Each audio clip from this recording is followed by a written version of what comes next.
What's up, everybody? Welcome to Hammerdown Motorsports. If you guys are new to the channel, my name is Steve Fast, and here we are in the Hammerdown Motorsports shop, and behind me we have our 2017 Yukon Denali XL, and it's time for a new mod for this vehicle, and definitely, in my opinion, one that is very much needed. So as you can see, the front of our Denali is pretty stock. As far as mods go so far on this, we did a JMS pedal max, we did a cold air inductions, cold air intake, and a Corsa Sport exhaust system. This is kind of just the family vehicle. It's not really going extreme with any kind of really major mods or anything like that. But there is one thing that has always bothered me from day one about this, and that is the headlights. I mean, they don't look terrible. I mean, these are kind of a 2017 looking headlight. Definitely not a representation of today's vehicles where everything has gone LED and a lot more modern. And one thing I really think GM dropped the ball on is, well, we do have an HID projector headlight, which is, I mean, it's kind of dated. They work okay. The high beam from the factory is actually a halogen bulb, which is very dim. It's much more dim than the low beam, which makes really no sense at all.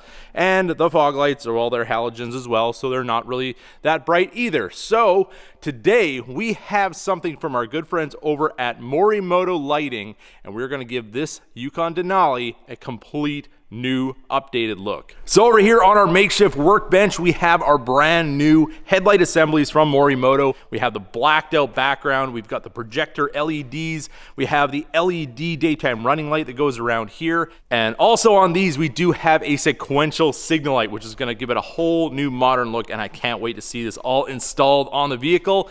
So just a quick overview on where all the mounting points are. We do have one here in the front, kind of in the lower area, and if you can see on the Yukon, the bumper covers all of that. So we're gonna have to loosen off our bumper cover to get at this one and this one. And then we have two more here on the top, which should be pretty easy to get to. One there, one there. Just pop the hood. Those should be really easy to remove. So now, well, let's get our bumper cover loosened, and we can get our old headlights removed and get our new Morimoto headlight assemblies installed. So we've got the hood open here on the Yukon. First up, what we're going to want to do is get this plastic cover removed. Very simple, just a couple of these little kind of push clips. So in order to remove your clip, you just want to have it looking like this. You just kind of want to pop that center up, and then this whole assembly will pull out. If you end up popping this center out all the way, it's not a big deal, it just pops right back in. So now that we have all those removed, we can get this cowl out of the way. I hope. Why are you being like that?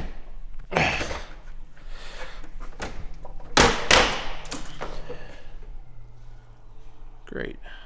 So now that this cowl is all free and clear on the back side, you're going to see that it is pretty tight in the front. You're just going to want to kind of carefully get these little clips that are into the grill to pop out without breaking them.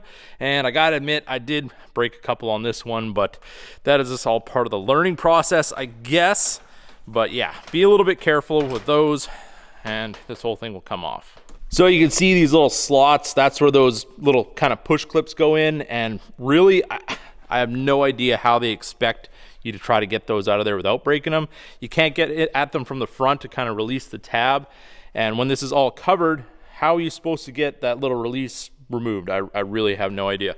Thanks, GM, but either way, yeah, if you break a couple, it's probably not going to be the end of the world. All your push clips are going to hold that in place, and as long as you have a couple of those in there, I mean, the hood's closed and pushing against that seal, you're never going to have any kind of issues from what I can tell. But yeah, just another one of those fun things. We'll put it together at the factory, and if you ever take it apart, well, you're probably going to break it. All right, so now that we have our top cover removed, we have all of our bolts exposed. These are all 10 millimeter. We have 4 on the top of the grill. We have one here for our bumper cover, and then we have our top 2, one here for each side of our headlights.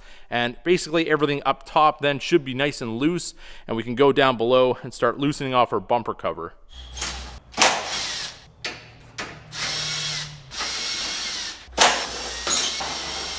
So now that our upper grill bolts are removed, you can see these little kind of tabs right here. Just lift up on those because there is a little kind of tab in the back side of that. That will release your grill, kind of get things a little bit more movable up here on the front without breaking more tabs. We don't want to be doing that. So now we can see our headlight is starting to wiggle a little bit. We got our grill somewhat loosened off from the up top here. Now we're going to put the lift under the vehicle, lift it up. I'm going to take my wheels off. This is not necessary, but you do have to get into the inner fender a little bit, and I have to rotate these tires anyways. So it's just going to make our life a little bit easier to have that wheel out of the way. All right, so we got the Yukon here on the lift. We do have our wheel off, and then we've got some inner fender hardware to remove. We do have 7mm bolts going forward. Then there's one that kind of goes straight up, and then up here we have a T15 Torx. And once we have those removed, we should have access in behind and be able to get at the rest of our headlight hardware and get this bumper cover loosened up. And as far as these clips go, sometimes they can be a little bit tricky, but this tool here just kind of slips underneath and then pops them out. Makes life a lot easier. If we can just kind of get that under there. Get that under like that. Squeeze it. And here it is, undamaged. And it came out really, really easy. I will have a link in the description for this tool and our other interior tool as well. And then we have these two 10 mils in the middle that attach the bumper cover to the crash bar. And then over here, we do have another 10mm on each side to remove. Also, I didn't mention either was this one bolt right here, another T15 to remove, just to kind of get this whole inner fender out of the way. Also, I put some masking tape here just so we don't have any rubbing issues, or if I'm moving the headlight and there's a sharp bit or something like that, I don't want to scratch the paint on the bumper, definitely, so just a little added precaution. So now you can see our bumper is somewhat pulled back a little bit here. I got it popped out of the clips that go onto this black piece. And yeah, it's kind of a little bit harder to work with because everything here is pretty tight, but I think I have all the hardware off I need to get the headlight out, other than the last two bolts for the headlight. One is kind of hard to see, but it basically is straight in this way. If you feel in behind the bumper, it's right there. And then we do have the one in the front that we're going to kind of have to finagle this bumper out a little bit, and then we should be able to get our headlight removed. All right, so we have success. I have the old lights out, and as you can see, definitely the tape was a must, because when you're trying to finagle this light out of here, you kind of got to rest it on the painted part. So definitely put some here, and I put some around the outer edges as well, just in case it sat up on there and I was wiggling and maybe got scratched or whatever. I do not want to have that happen on my pearl white paint job. So now that we got our headlights out, the wire connectors are right here. All it is a little red lock. You push back, push down in here, comes out. They can be a little bit tight, so take your time with those. I did end up having to pull on this a little bit more just to kind of get it come back, because I didn't really have enough room to wiggle that light out of there. And I'm not gonna lie, it is a little bit tedious to get the lights out of the car. They used to have the easiest lights in the world to pull out, if anybody remembers the early 2000s Chevy pickups, where you had those little rods, you just turned them, pulled them out, and the whole headlight assembly came out. And in 5 minutes, you could change a headlight bulb. Well, I guess they must have fired that guy at GM, because these, yeah, they're nothing like that. So this is the back of our Morimoto light. You can see we do have factory style connectors here as well. This is the one that's going to go into our factory plug. Then we have this one here, which is, I believe, our external power wire. And then this one here, if I remember correctly, that if you disconnect this, it goes to sequential signal mode. And if you just want a solid signal light, you can just leave this one connected. But for me, I really like the sequential look, so I'm gonna have this one disconnected, but I will give you an example of both functions. All right, so we open up the instructions. I know, it's something I usually don't do, but we're just gonna kind of go over this real quick. It's basically what I already said. There is a wire for the DRLs, which is the harness that's going to go into our fuse box, and it's really nice. It comes with the fuse tap already, and it comes with fuses installed. So basically all you got to do is pull out the factory fuse, put this in place, and then route your wiring, tie it all up nice and neat, and then you plug one plug into one headlight, the other plug into the other headlight, onto our single wire, which is the blue one, and then that is the power for our DRLs. Everything else runs off factory wiring, and we should be good to go. So before we go wrestling our new headlights in, we're going to route all that wiring so we don't have to do it with it sitting on our painted surface or anything like that.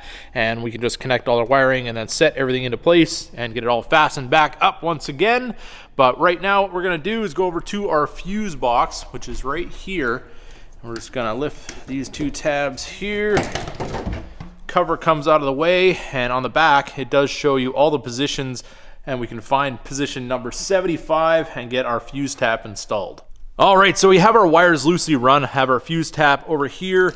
I just have to take the excess wire, tie it up with a zip tie, kind of put it over here with the harness that's down over by the fender. And then I have our wire going over here, which is gonna come out to our light, and then it splits off. I routed it kind of over here by the washer bottle. It's gonna kind of just sit in behind here. You're not gonna be able to see it. And then it came up through here, ran it across, ran it behind this. Obviously our cover is going to be over top of this, so none of this wiring is going to be seen, but it's out of the way of anything sharp or hot or anything that's going to damage it. And then I routed it down through here, and it ended up coming through this little opening that's already cut from the factory. And we got lots of length left for our passenger side headlight. So now we can get them somewhat into position, and I'm gonna plug everything in, make sure everything works before we get them into their final home, and show you guys how these things work.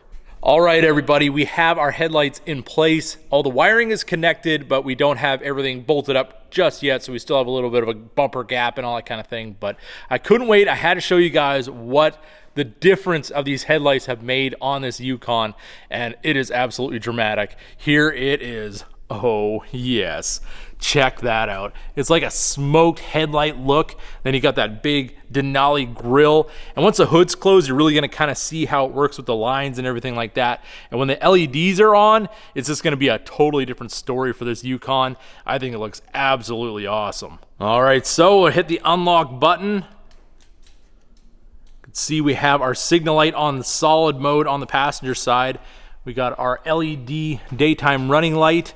And then we have our low beam on currently with our 2 projectors. And then we have our marker light up here just like the factory. But I find this one is a lot brighter. Definitely looks really, really nice. So we'll hit that unlock one more time.